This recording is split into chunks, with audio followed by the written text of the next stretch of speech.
Hey guys, it's Christine, also known as Ivy Winter. Thank you for joining me for another Disney video. I hope that I have now fixed my autofocus on my lens. Not even my autofocus, my manual focus.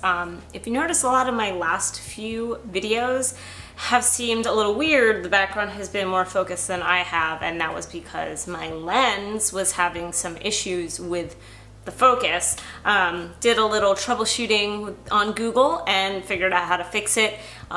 So hopefully this looks a lot better, but have been having some issues with this lens, hoping that it stays together as long as possible. Also completely unrelated to anything, but I just got my first Jeffree Star purchase. I'm a big Jeffree Star fan. I'm just gonna put it out there. I think he's amazing. And I just bought his makeup, and that's why I've got this wild, bright makeup on, because I've been like playing around with it today. Anyway, so unrelated to anything, but today we're going to be talking about waiting in line solo at Disney World, and it's something that I have done quite a bit and something that people have been asking me about. Like, Christine, what do I do? I'm going solo, I need to wait in line for rides, and I don't know how to do that and pass the time. I don't want people talking to me. I don't want to seem like I'm by myself. I don't want to be bored. What do I do? The first tip I can give you is, of course, to take advantage of single rider on the very few rides where you can do this, which is Test Track, Expedition Everest, and Rock and Roller Coaster. There was supposed to be a full single rider line in the Flight of Passage queue, which obviously didn't happen.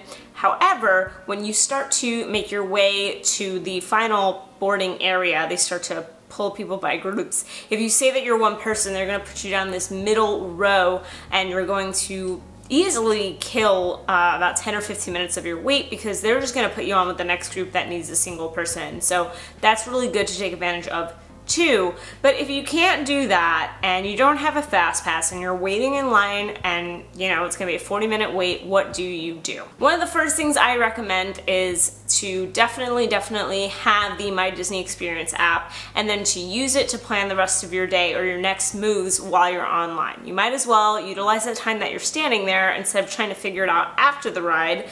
Pull out your app, figure out where do you want to eat, what is the next fast pass you have to get to, maybe there's another ride you can hop on and the wait's not too long. Figure all of your stuff out while you are online. That's what the app is there for. You can check out show times. Maybe you want to catch the Dapper Dans after you wait in line for Big Thunder Mountain. Check all of that information while you're waiting in line, and you'll be surprised how much time you can kill just kind of planning out the rest of your day.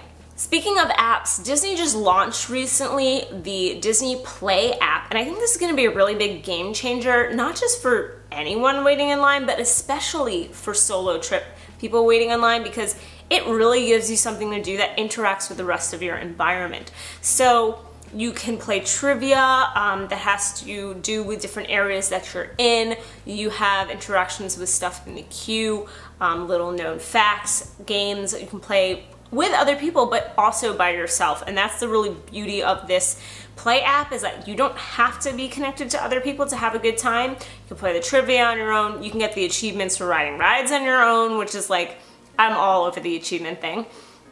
So I think this new Play app is really going to be helpful for people who are, you know, waiting in line and want to kill some time. And that's really what they made it for. But I think this is really going to benefit solo travelers quite a lot, to be able to give them something to do. Speaking of playing, another thing that I like to do personally is I'm a really big gamer. Some of you guys know that. This channel was actually a gaming channel before it was Disney, fun fact.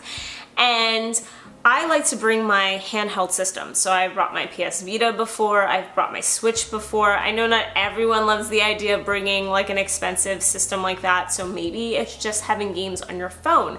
But I think having a really good game that you can easily pick up and also turn off when you need to board the ride, that's really important, because you don't want to get stuck playing something that's really time consuming or attention consuming, because you do need to pay attention to everything going on around you.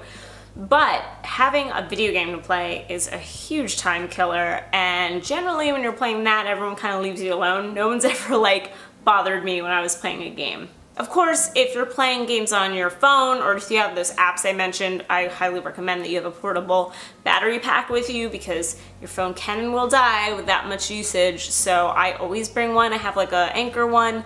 I can plug in my phone anytime and give it some juice when I need to. Now, maybe you do want to talk to people. Maybe that's not something that freaks you out. And even me, who I am a self-confessed introvert, will talk to people at Disney. I feel like I can carry on conversations there way better than anywhere else in my real life because we're all at Disney for the same reasons and we're all trying to have a good time and a good vacation. We love it, and I think it's very easy to carry on conversation there.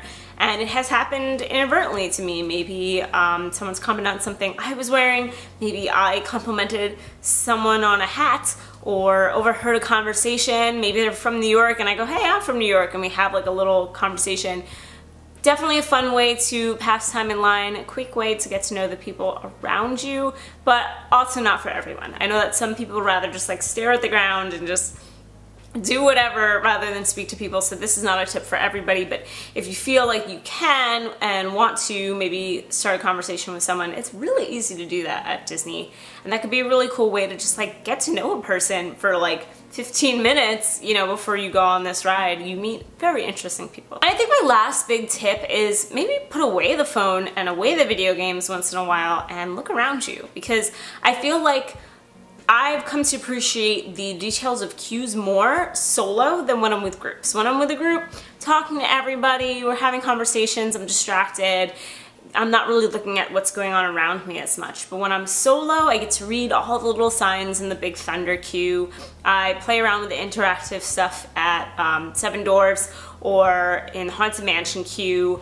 I really pick up on a lot of the little details, the queue music, all of the things that I think when you're with a group you can be easily distracted from. I think that is the time to really appreciate what the Imagineers have done in terms of full-on theming from the queue through to the ride. So, you know, take a moment to stop and enjoy yourself and enjoy your surroundings. So those are just some very quick tips on how I try to keep myself entertained when I'm online solo, but I would love to know what yours are. Do you play games? Do you read books?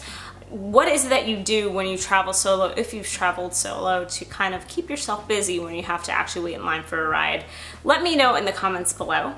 If you like this video, then like it. If you like me, you should subscribe because I'm making videos every single week. As always, guys, have a great rest of the day. Bye.